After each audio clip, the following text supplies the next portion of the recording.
Long ago, not long before Christmas, my friend Al and I drove a couple of very heavy trucks onto a night ferry. The ferry was full of only the two of us and the joint winning choirs from a European championship travelling back to Wales.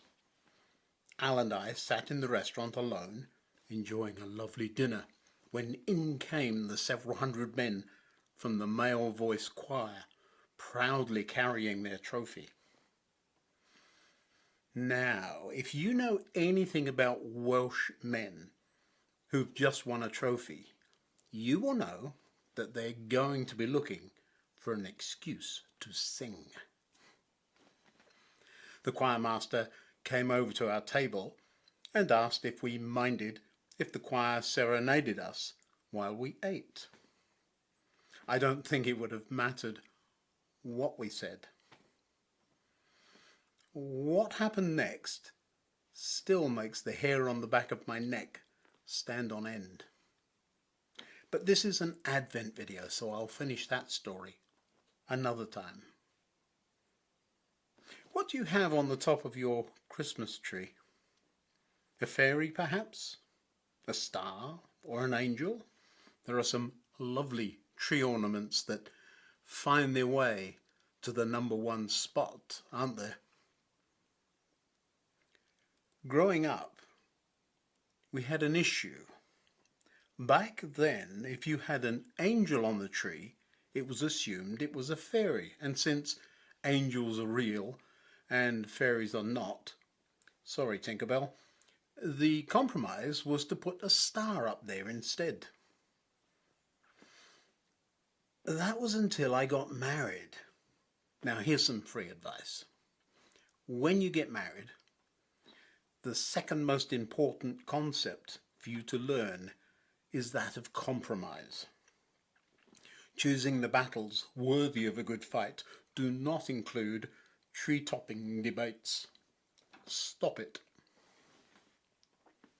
My aversion to angels on trees, though, isn't how they're fixed there, painful as that seems, nor the apparent theological confusion between the real and mythical beings.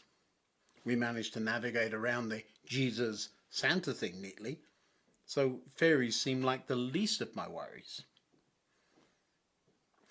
No, my chief complaint is that somewhere along the way we've sanitized angels and made them into cute little cherubs. Lovely. Our sun is certainly no angel, but this depiction is wrong on so many levels. So is this one, and yes, that's me. The classic painters from a couple of centuries ago didn't really help. Our usual stereotypical images are based on these kinds of old paintings. Slightly better is the famous Dore painting of Jacob wrestling the angel. The strange story you can find in the Old Testament, but for me, even that doesn't do it.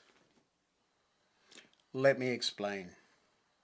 Jesus talked about angels protecting us. Would you want the wispy, tree-topping, floaty, stereotypical angel-looking thing looking out for you? No? For the scriptures say, he will order his angels to protect and guard you, and they will hold you up with their hands, so you won't even hurt your foot on a stone. Cool. So not the wee clothless cherub images then. So what are they? And what do they look like? Well, there are a lot of interesting descriptions of angels in the Bible. None seem to be anything like our tree ornament. Fear gripped me, and my bones trembled. A spirit swept past my face, and my hair stood on end.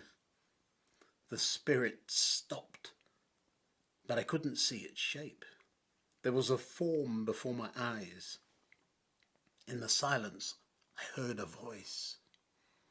Oh, now that's more like it. I'll have a few of those guarding me, please. There's a key part of the Christmas story that puzzled me as a boy. The shepherds.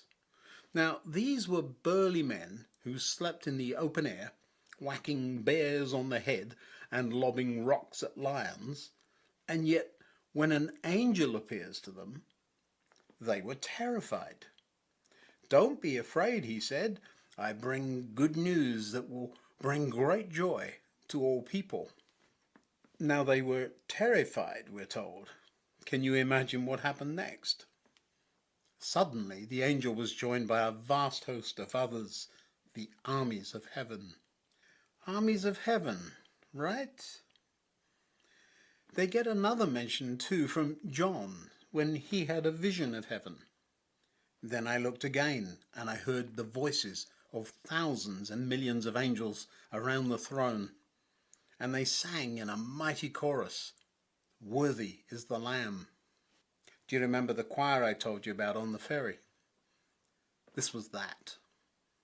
The men singing to me that night were older, burly men that had been miners in the valleys of Wales.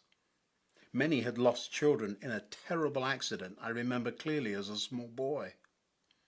When these men sang, they were singing victory songs of praise to God. No, angels are not wispy tree-topping nonsense. They're mighty, fighting warriors that can sing like the Welsh miners and are as real as you and me. Until tomorrow, goodbye.